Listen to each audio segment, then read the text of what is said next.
Welcome back to सुबह की सोच। हमारे साथ शफकत अयाज साहब मौजूद हैं। हमने कुछ सवालात करने हैं शफकत अयाज साहब से, उसके बाद हम क्रिकेट की बात करेंगे। शफकत अयाज साहब, मुझे ये बताइएगा कि आपके जो इस वक्त पाकिस्तान तहरीक इंसाफ के चेयरमैन हैं बैरिस्टर गौहर साहब, उनका कहना है कि मौजूदा जो सिस्टम है वो आवाम का एतमाद खो चुका है और अब इसको रीसेट होना नागुज़ीर है। तो क्या आपकी पार्टी भी वफाकी वज़ीर दाखिला की तरह नए सूबे बनाना चाहती है और उनकी हिमायत में सामने आएगी? देखिए, पंजाब जो है वो बड़ा सूबा है इस वक्त और मेरे ख्याल से वहाँ पे इंतज़ामी मामला जो है वो सही नहीं चल रहे हैं। खैबर पख्तूनख्वा में नई सूबों को बनाने का जो है वो मेरे ख्याल से अगर ये करेंगे भी तो ये गलत फैसला होगा। पंजाब जो है वो बहुत बड़ा है औ और अगर पंजाब में सूबे बनाए जाए तो मेरे ख्याल से इंतज़ामी जो माहौल है वो ठीक हो जाएगा और आसानी के साथ अवाम के जो मसाइल हैं वो हल हम होना शुरू हो जाएँगे।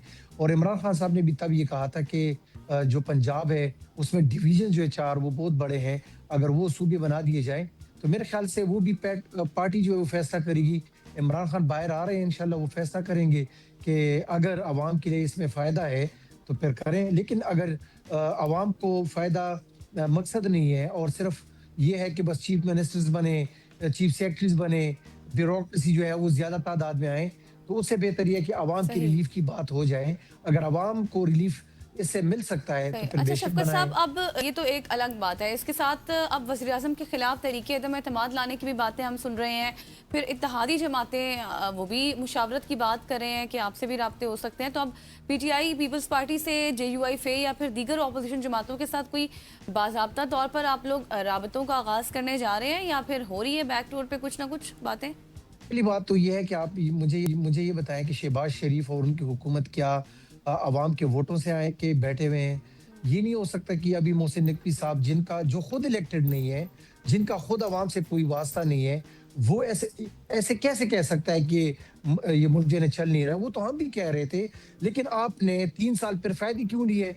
आपने 3 सालों में वो फ़ायदे लिए जो शायद कि एक पॉलिटिकल वर्कर 3 सालों में ना ले। तो हुँ। यहाँ पे अगर ये कह रहे हैं कि अगर 17 सीटों पे हुकूमत बिठाई गई है, तो उनके खिलाफ अगर आपने अदम एतमाद लाना भी है, तो ये तो आप अपने ऊपर अदम एतमाद लेके आ रहे हैं कि जिन्होंने उनको ये इक़्तिदार दिया था। मसला ये है कि जिनको इक़्तिदार मिला है, उनके खिलाफ तो हम बात कर रहे हैं, लेकिन जिन्होंने इन लोगों को इक़्तिदार दिया है, उनके खिलाफ कोई बात नहीं कर रहा। हुँ। मसला ये है कि जो करप्शन करते हैं ना या अगर रिश्वत देते हैं, तो सिर्फ रिश्वत लेने वाला जो है वो गुनहगार नहीं होता, रिश्वत देने वाला भी गुनहगार है, दोनों तरफ। अब इक़्तिदार लेने वाला वो भी गुनहगार है, इक़्तिदार देने वाला वो भी शफकत साहब, गुनहगार है। मेरा आखिरी दोनों सवाल के खिलाफ भी शफकत साहब कि आज अगर बात की जाए महंगाई की, बिजली की, पेट्रोल की कीमतों की, तो उसने आम आदमी की ज़िंदगी को बड़ा अजीरन बनाया हुआ, मुश्किल बनाया हुआ है। तो क्या आप समझते हैं कि मौजूदा जो हुकूमती पॉलिसी हैं, क्योंकि इसकी जिम्मेदार तो हैं, तो अब आपकी पार्टी महंगाई के लिए कोई तहरीक चलाएगी? मैं फिर भी आपको ये कहूँगा कि पॉलिटिकल सिस्टम जो है पॉलिटिकल स्टेबिलिटी आप लेकर आएँगे मुल्क में, तो मुल्क तरक्की करेगा। आज आप देख लें कि यही लोग थे जो इनको लाने के लिए कह रहे थे कि गवर्नेंस इनके पास है, वो ब्रिलियंट माइंड्स हैं इनके पास, गवर्नेंस ये करेंगे, आप देख लें कि मईशत जो है ऊपर जाएगी। आज आप देख लें कि दिन में 3-3 4-4 दफ़ा ये सिर्फ़ पेट्रोल और डीज़ल के प्राइस में चेंजेज़ करते हैं। आप मुझे हुँ। ये बताएँ कि लीवीज़ के मद में इन्होंने 106 रुपए फ़ी लीटर जो है ना मुख्तस किया हुआ है।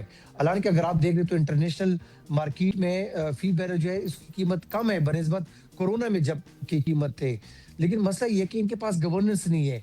ये हुकूमत जो है, हुकूमत तो चल रही है, लेकिन हुँ। अवाम इनके साथ नहीं चल रही। मुल्क जो है वो इनके साथ नहीं चल रहा। जब हुकूमत, मुल्क, रियासी इदारे एक पेज पे होंगे और ये जो 2 साल के बाद आप हुकूमत गिरा देते हैं, 3 साल के बाद आप अपनी मर्ज़ी हुकूमत गिरा देते हैं, ये फैसले खत्म होंगे, अवाम के फैसलों पे आप फैसले करेंगे, अवाम के इलेक्टेड लोग आएँगे, फिर आप देखना कि उनका जो 5 साल का टेन्योर होता है उसमें जो वो फैसले करेंगे, आप देखेंगे कि पाकिस्तान कैसे नहीं ऊपर उठता। फिर आप हुँ। देखेंगे देखिए इंडिया के साथ आप कंपैरिज़न कर ले, वहाँ पे आज तक कौन से इदारों ने किसी हुकूमत को गिराया है। जब आप पॉलिटिकल स्टेबिलिटी लेकर आते हैं, तो फिर आप देखना कि मईशत किस तरह ऊपर जाती है, फिर आप देखेंगे कि उसमें ओवरसीज़ जो है वो आप कंट्रीब्यूशन करेंगे, फिर आप देखेंगे कि अवाम उसमें कंट्रीब्यूशन करके इस मुल्क को उठाएँगे। तो इंशाल्लाह होप ये है कि अवाम के फैसलों पे फैसले किए जाएँ और रियासती इदारे अपने अपने डोमेन में रह के काम कर रहे, फिर आप देखना कि इंशाल्लाह पाकिस्तान कैसे नहीं ऊपर जाता। ठीक हो गया। शफकत अयाज साहब हमारे साथ मौजूद थे। सर बिस्मिल्लाहिर्रहमानिर्रहीम। Thank you so much for joining us. साहब पाकिस्तान तहरीक इंसाफ से और साबिक मुआवन खुसूसी भी रहे हैं CMKP के। आपका बहुत बहुत शुक्रिया। ख़वातीन और हज़रात आगे बढ़ते हैं, और अब मैंने आपको पहले बताया था कि हमने क्रिकेट के हवाले से बात करनी है।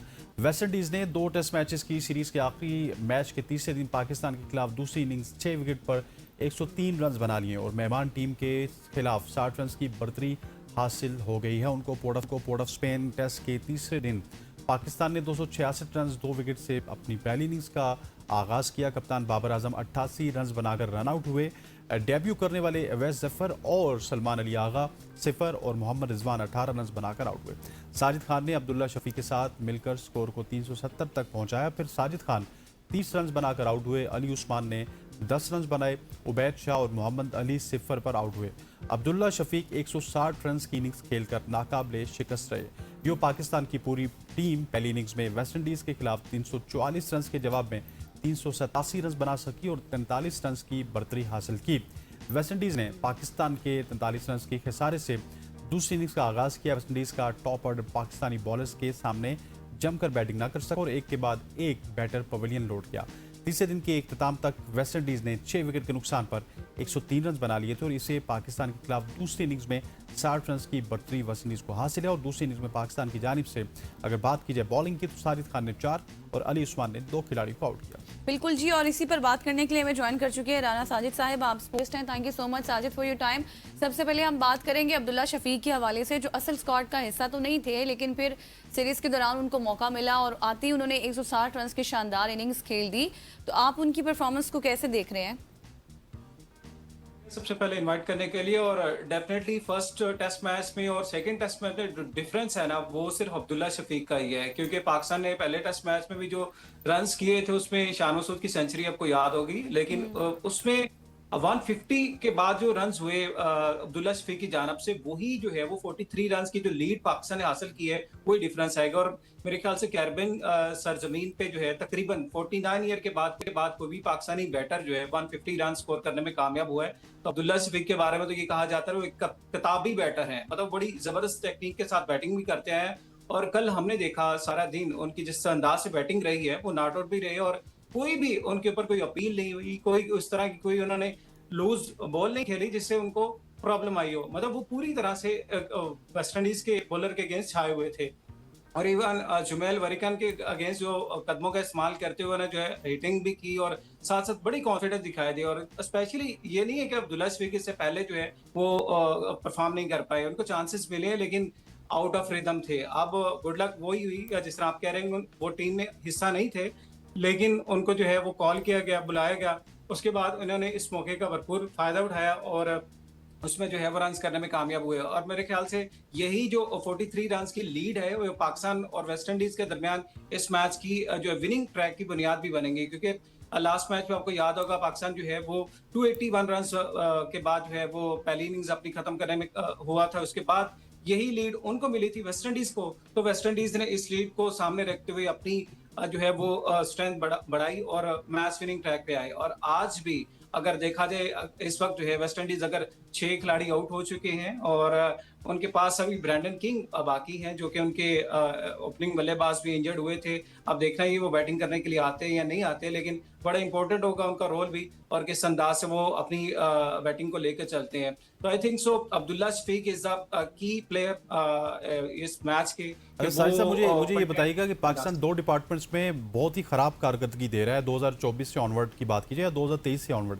एक तो हम टेल को आउट नहीं करते हैं, दूसरा हमारी टेल खेलती नहीं है। कल भी हमारे साथ ऐसा हुआ कि अब्दुल्ला शफीक एक एंड पे खड़े रहे, दूसरे एंड से एक ही ओवर में वेरिकन ने 3 खिलाड़ियों को आउट कर दिया। अभी अगर बात की जाए तो 6 खिलाड़ी आउट है वेस्ट इंडीज़ के। हमने हमेशा देखा है कि इस तरह की सिचुएशन में जब हम सोचते हैं कि हम मैच जीतने वाले हैं, हमारे बॉलर्स टेल को आउट करने में नाकाम रहते हैं। क्या इस दफ़ा कोई आपको उम्मीद लग रही है कि हमारे बॉलर्स टेल को जल्दी आउट कर लेंगे और 100-150 रन या 125 रन या उससे भी कम रन होंगे हमें चेज करने के लिए और चौथे दिन में इस टेस्ट का इख्तिताम हो जाएगा?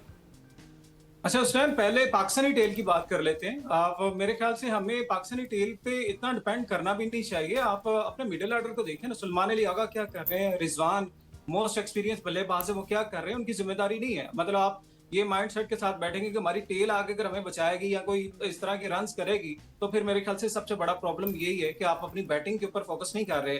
अब मैंने जिस तरह बात की कि सिर्फ अब्दुल्ला शफीक डिफरेंस है, शान मसूद ने सेंचुरी की थी, वो इवन सेकंड इनिंग्स में वो बैटिंग उस तरह से नहीं कर पाए इंजर्ड होने की वजह से। अगर अब्दुल्ला शफीक सेकंड इनिंग्स में नहीं उस तरह से रन करेंगे तो फिर डिफरेंस नहीं रहेगा दोनों इनिंग्स में। अब मैं बात करता हूँ वेस्ट इंडीज के टेल एंडर की जो आपने बात की है। सर वो बाबर ये आजम के वेस्ट इंडीज 88 रन आप भूल ही गए सर, मैं इसकी मजम्मत करता हूँ। जी बाबर आजम के आप 88 रन भूल गए सर, मैं इसकी मजम्मत करता हूँ। नहीं, बाबर आजम की मैं सर बिल्कुल इमामुल हक ने भी सेंचुरी स्कोर की थी। आप बैलेंस कर ले दोनों साइडों से। अगर इमामुल हक ने इस दफा नहीं किया तो बाबर आजम ने कर ली। मतलब बाबर आजम ने किया, ठीक है, मतलब डिफरेंस सिर्फ अब्दुल्ला शफीक आपको नजर आएगा दोनों इनिंग्स में, मतलब दोनों मैचेस में अगर आप कंपेयर कर लें। अच्छी चीज है कि बाबर आजम बल्ला चला, वो रन आउट हुए, वो भी इवन उनकी अपनी एक रॉन्ग कॉल थी, वो जल्दी में नजर आए, वो मेरे ख्याल से बनती नहीं थी वहां पे सिंगल, लेकिन वो बैड लक हुई कि वो डायरेक्ट थ्रो भी लग गया, जिसकी वजह से बाबर आजम को जो है वो सेंचुरी कंप्लीट नहीं कर पाए। अदरवाइज बाबर आजम की सेंचुरी भी हमें दिखाई दे रही थी। लेकिन ओवरऑल अगर देखा जाए, बैटर को आपको जो है वो जिम्मेदारी लेनी पड़ती है, रिस्पॉन्सिबिलिटी लेनी पड़ती है। ये नहीं होता कि आप टेल एंडर के ऊपर डिपेंड करें। अब लास्ट ओवर जिस तरह आपने कहा, जमील वारिकर ने 3 विकेट्स हासिल किए हैं, उसमें अवैध शाह भी पहली बॉल पे आते ही जो है वो विकेट गवा बैठे, और मोहम्मद अली और साजिद जिस तरह। लेकिन पाकिस्तान के जो है मिडिल ऑर्डर लाजमी तौर पे होना चाहिए। और सेकंड, जिस तरह मैं बात कर रहा था कि अभी अगर आप समझते हैं कि वेस्ट इंडीज के टेल एंडर, तो यहाँ पे बड़ा क्रूशियल होगा कि रवि रामपाल जो कि उनके बॉलिंग कोच हैं, उन्होंने कहा अगर हम 150 रन्स तक जो है वो स्कोर बोर्ड पर सजाने में कामयाब हो सकते हैं, तो फिर हम पाकिस्तान को इस मैच में भी शिकस्त देने की पोजीशन में आ जाएंगे। मतलब सही। वो इतने कॉन्फिडेंट है, उनको पता है कि अगर चौथी इनिंग्स में पाकिस्तान की टीम बैटिंग करने के लिए आएगी तो ये आसान ट्रैक नहीं होगा। गो के पाकिस्तान के बल्लेबाजों ने पहले इनिंग्स में टॉप ऑर्डर ने अच्छा जो है वो स्कोर किया। जान अवैस की भी आप एग्जांपल इसमें बीच में ऐड कर लें। लेकिन सेकंड जो फोर्थ इनिंग्स होगी, इसमें पाकिस्तान के लिए डेफिनेटली टफ टाइम होगा। और जमील वारिकर वहां पे वाहद स्पिनर हैं जिन्होंने 6 विकेट हासिल किए। साजिद खान बड़ी जबरदस्त जो है फॉर्म में 8 विकेट अभी तक हासिल कर चुके हैं। लेकिन अगर उनके टेलेंडर नहीं समझ लें कि यहाँ पे 100 रन और बढ़ा दिए, 100-125 रन बढ़ा दिए, तो फिर आपके लिए मुश्किल होगी लास्ट। सही, मतलब आप ये कह रहे हैं कि चौथी इनिंग्स टफ टाइम दे सकती हैं पाकिस्तान को। Thank you so much. Rana Sajid हमारे साथ मौजूद थे और हम बात कर रहे थे कि कहाँ कहाँ कमजोरियां हैं, कहाँ होनी चाहिए। यहाँ पर लेंगे एक शॉर्ट सी ब्रेक, वापस आएंगे, हमारे साथ रहिएगा।